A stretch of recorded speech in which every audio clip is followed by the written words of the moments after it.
বন্ধুরা, সম্পূর্ণ পর্বটি দেখতে চ্যানেলটাকে সাবস্ক্রাইব করুন। নিজের অপরাধ ঢাকতে লাজুকে চোর সাজিয়েছিল বনলতা, কিন্তু শেষ রক্ষা হল না। অনুভবের হাতে ধরা পড়ে গেল বনলতার সব নোংরা কীর্তি। একদিকে পুলিশের ভয়, অন্যদিকে অনুভবের কঠিন শর্ত। হাত জোর করে লাজুর কাছে ক্ষমা চাইতে বাধ্য হল বনলতা। কিন্তু বনলতা কি সত্যি বদলেছে, নাকি এর পেছনে লুকিয়ে আছে আরও বড় কোনো ষড়যন্ত্র? জানতে ভিডিওটি শেষ পর্যন্ত দেখুন।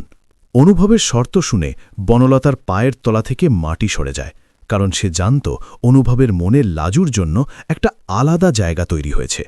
কিন্তু সেই জায়গার গভীরতা যে এতখানি তা সে কল্পনাও করতে পারেনি। বনলতা বুঝতে পারে এই মুহূর্তে অনুভবের কথা মেনে না নিলে তাকে শ্রী আর শর্মিলার রোষানলে পড়তে হবে। এমনকি পুলিশি ঝামেলায় তার জেল হওয়াও বিচিত্র নয়।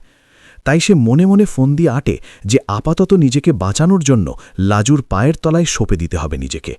আর ঠিক সেই মুহূর্তেই বনলতা অনুভবের হাত চেপে ধরে বলে, তুমি যা বলবে আমি তাই করব অনুভব, আমি কথা দিচ্ছি। বাড়ির সবার সামনে লাজুকে নির্দোষ প্রমাণ করব আর ওর সম্মান ফিরিয়ে দেব।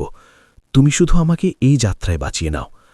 অনুভব তখন বাঁকা হাসে আর বলে, মনে থাকে যেন বনলতা, কারণ এরপরে যদি লাজুর গায়ে একটা আঁচড় লাগে তবে তোমার আসল রূপ আমি সবার সামনে টেনে বের করব।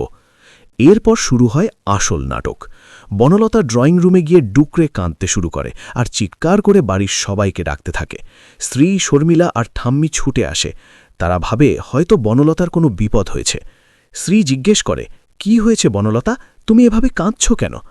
বনলতা তখন লাজুর হাত চেপে ধরে বলে, আমাকে ক্ষমা করে দাও লাজু, আমি নিজের দোষ ঢাকতে তোমাকে চোর সাজিয়েছিলাম। আসলে গয়নাগুলো চুরির নাটক আমিই করেছিলাম, কারণ আমি এক ব্ল্যাকমেলারকে টাকা দিতে গিয়ে ঠাম্মির গয়না সরিয়েছিলাম, আর বাড়ির সবার সন্দেহ যাতে তোমার উপর পড়ে সেই ব্যবস্থা আমিই করেছিলাম। বনলতার এই স্বীকারোক্তি শুনে ঠাম্মি যেন আকাশ থেকে পড়েন। তিনি লাজুর দিকে তাকিয়ে নিজের অপরাধবোধে দগ্ধ হতে থাকেন, আর শর্মিলার রাগে ফেটে পড়েন। তিনি বনলতাকে বলেন, ছি বনলতা, তুমি এত নিচে নামতে পারলে? যে মেয়েটা এই বাড়ির জন্য নিজের প্রাণপাত করছে তাকে তুমি চোর অপবাদ দিলে? এদিকে লাজু পাথরের মতো দাঁড়িয়ে থাকে। সে বুঝতে পারে অনুভব হয়তো নেপথ্যে কোনো চাল চেলেছে, নয়তো বনলতা নিজে থেকে এত বড় সত্যি কোনোদিন বলতো না। অনুভব আড়াল থেকে সবটা লক্ষ্য করছিল। সে দেখে লাজুর চোখের কোণে জল চিকচিক করছে, কিন্তু সেই জল দুঃখের নয়, বরং দীর্ঘদিনের অপমান থেকে মুক্তির। বনলতা নাটকীয়ভাবে ঠাম্মির পায়ে পড়ে ক্ষমা চায় আর বলে, আমি অনুভবের যোগ্য নই, আমাকে তোমরা পুলিশে দাও। কিন্তু ঠাম্মি তখন লাজুকে জড়িয়ে ধরে বলেন, মারে, আমাকে ক্ষমা কর, আমি তোকে ভুল বুঝেছি। তোকে সন্দেহ করে আমি নিজের উপর বিশ্বাস হারিয়ে ফেলেছিলাম। লাজু তখন ঠাম্মিকে শান্ত করে বলে, যা হয়েছে ভুলে যাও ঠাম্মি, দিন শেষে সত্যিটা সামনে এসেছে, এটাই বড় কথা। কিন্তু শ্রী অত সহজে বনলতাকে ছাড়তে চায় না।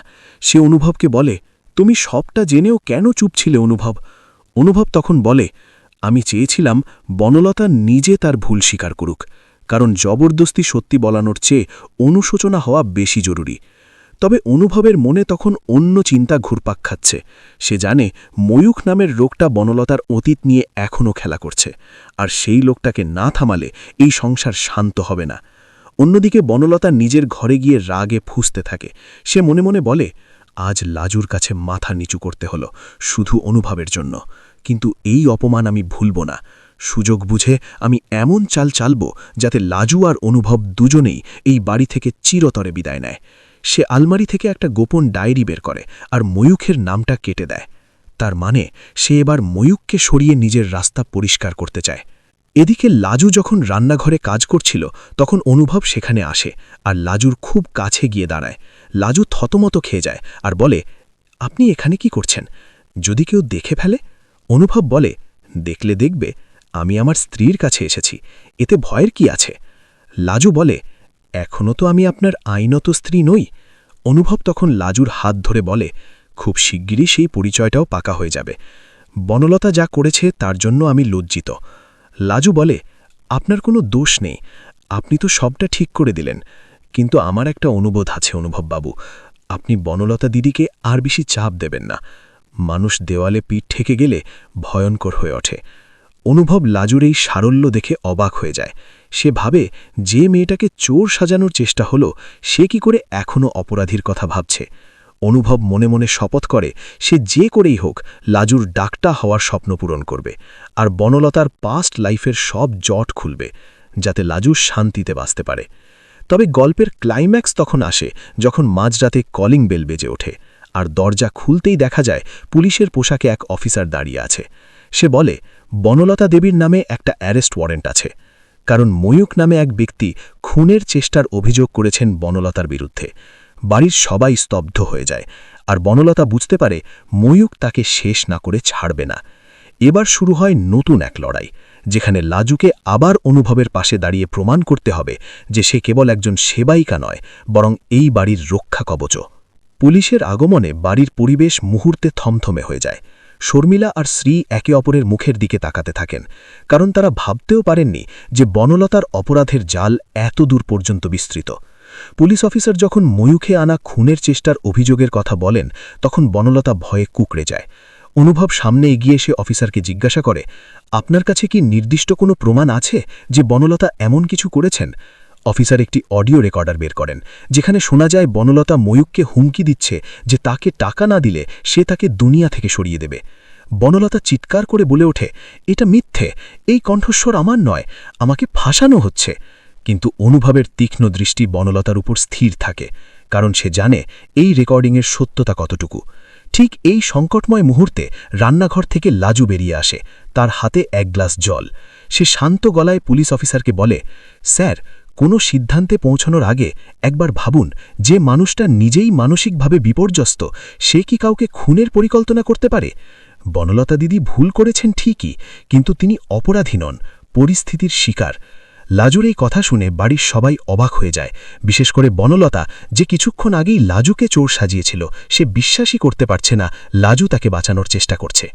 অনুভব লাজুকে আড়ালে ডেকে নিয়ে বলে, তুমি কেন ওকে বাঁচাতে চাইছ লাজু? ও তো তোমার কেরিয়ার ধ্বংস করতে চেয়েছিল। লাজু ম্লান হেসে উত্তর দেয়, কারো অন্যায়ের প্রতিবাদ করা মানে তাকে শেষ করে দেওয়া নয় অনুভববাবু, বরং তাকে শোধরানোর সুযোগ দেওয়া। আর বনলতা দিদি যদি জেলে যান তবে এই বাড়ির সম্মান ধুলোয় মিশে যাবে। আমি সেটা হতে দিতে পারি না।